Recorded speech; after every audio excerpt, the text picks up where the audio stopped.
Shalom saudaraku, kita kembali di dalam program Membidik Kekekalan bagian yang kedua. Ada pertanyaan seperti ini. Siapakah Allah yang sejati itu? Itu pertanyaan yang sangat sulit saudaraku. Karena sejak zaman dahulu, zaman purba, manusia berusaha untuk mencari dan mengenal Allah melalui berbagai hal. Mereka mencari Allah dengan pengalaman hidup mereka, dengan pemikiran mereka. Mereka melihat Allah melalui apa yang dapat mereka lihat, baik itu pegunungan, laut, sungai, pepohonan, binatang-binatang. Mereka melihat itu semua adalah perwakilan Allah yang dapat mereka lihat.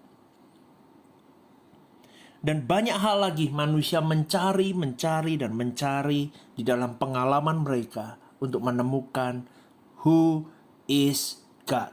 Siapa itu Tuhan? Usaha manusia itulah yang kita sebut dengan religion atau agama, saudaraku. Secara logis sebenarnya manusia yang terbatas tidak mungkin bisa mencari, menemukan, dan mengenal the true God, Allah yang sejati itu. Dosa yang sudah mencemarkan hidup manusia, mencemarkan pikiran, mencemarkan hati manusia, tidak mungkin bisa membantu manusia untuk menemukan Allah yang begitu kudusnya, tak bercacat celah tanpa dosa tersebut. Mana mungkin makhluk ciptaan bisa menemukan Sang Penciptanya yang Maha Kuasa? Mana mungkin seorang ciptaan bisa menemukan pribadi agung yang maha besar dan maha agung itu? Buktinya saudaraku, usaha-usaha manusia telah menghasilkan begitu banyak agama dengan masing-masing teori yang mengklaim bahwa mereka mengenal Allah yang sejati. Padahal Allah yang sejati sesungguhnya hanya ada satu, Allah yang esa itu. Pengenalan terhadap Allah yang abstrak oleh manusia melalui jalan agama disebut dengan teologi dari bawah, yang menekankan dari usaha manusia itu. Hal ini ibarat cerita 4 orang buta yang mencoba mengenal bentuk gajah dengan cara meraba sang gajah. Si A yang meraba badan gajah mengatakan bahwa gajah seperti tembok besar yang rata. Si B yang memegang belalainya menyangkal penemuan si A, lalu mengatakan bukan, gajah itu seperti batang pohon pisang yang setengah basah.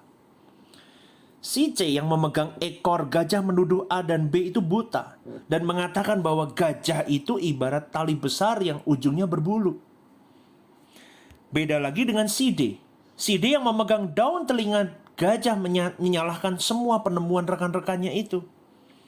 Dia mengklaim bahwa dirinya paling benar dan mengatakan gajah itu seperti daun kembang teratai yang sangat besar. Saudaraku, kita yang tidak buta akan mentertawakan keempat orang buta itu dan mengatakan penemuan mereka jelas itu sudah salah besar. Alkitab mengatakan bahwa manusia yang telah berdosa sama seperti orang buta, atau seperti domba yang sesat yang tidak tahu jalan mana yang benar. Mana mungkin yang buta bisa melihat dan menemukan kebenaran? Mustahil yang buta bisa memimpin orang buta. Pastilah keduanya akan tersesat dan terjatuh ke dalam sebuah lubang. Di dalam Roma 10 ayat 12 dan 23 dikatakan, tidak ada yang benar, seorang pun tidak. Tidak ada seorang pun yang berakal budi. Tidak ada seorang pun yang mencari Allah. Semua orang telah menyeleweng. Mereka semua tidak berguna. Tidak ada yang berbuat baik, seorang pun tidak. Karena semua orang telah berbuat dosa dan telah kehilangan kemuliaan Allah. Saudaraku, pertanyaan kita selanjutnya adalah, jika usaha manusia itu sia-sia, lalu bagaimana caranya manusia bisa mengenal the true God, Allah yang sejati itu? Jawaban yang paling masuk akal adalah melalui inisiatif Allah yang rela memperkenalkan dirinya kepada manusia. Inilah yang saya sebut dengan teologi dari atas, yang sepenuhnya bergantung kepada karya Allah yang rela menyingkapkan rahasia dirinya kepada manusia. Usaha ini jelas dibutuhkan sebuah pengorbanan, saudaraku. Pengorbanan yang tidak ternilai harganya. Karena Allah harus merendahkan dirinya. Dia harus menanggalkan keilahiannya dan menjelma menjadi manusia, supaya manusia ciptaannya dapat mengenal Sang Penciptanya. Secara real, secara konkret, dan secara utuh mereka bisa mengenal Allah Sang Penciptanya. Sesungguhnya hal ini yang dilakukan oleh Yesus ketika dia rela berinkarnasi menjadi manusia ke muka bumi ini kurang lebih 2000 tahun yang lampau.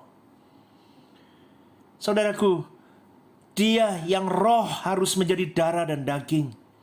Dia yang tak terbatas harus membatasi diri di dalam ruang dan waktu. Dia yang menciptakan alam semesta harus tinggal bersama dengan ciptaannya yang memberontak kepadanya. Dan dia yang kudus harus masuk ke dalam dunia yang penuh dengan manusia berdosa, dengan satu tujuan, yaitu dia mau menyelamatkan manusia dari hukuman dosa. Melalui Yesus, manusia bisa menemukan dan mengenal Allah yang sejati. Melalui Yesus, engkau dan saya hari ini bisa mengenal siapa Allah yang sesungguhnya. Who is the true God? Siapa Allah yang sejati? Dengan kita bertobat dan percaya kepada Yesus Kristuslah, manusia bisa mendapatkan pengampunan dosa dan mendapatkan hidup yang kekal, saudaraku. Di dalam Yohanes 1 ayat 14 dan 18 dikatakan seperti ini. Firman Allah itu telah menjadi manusia dan diam di antara kita, dan kita telah melihat kemuliaannya.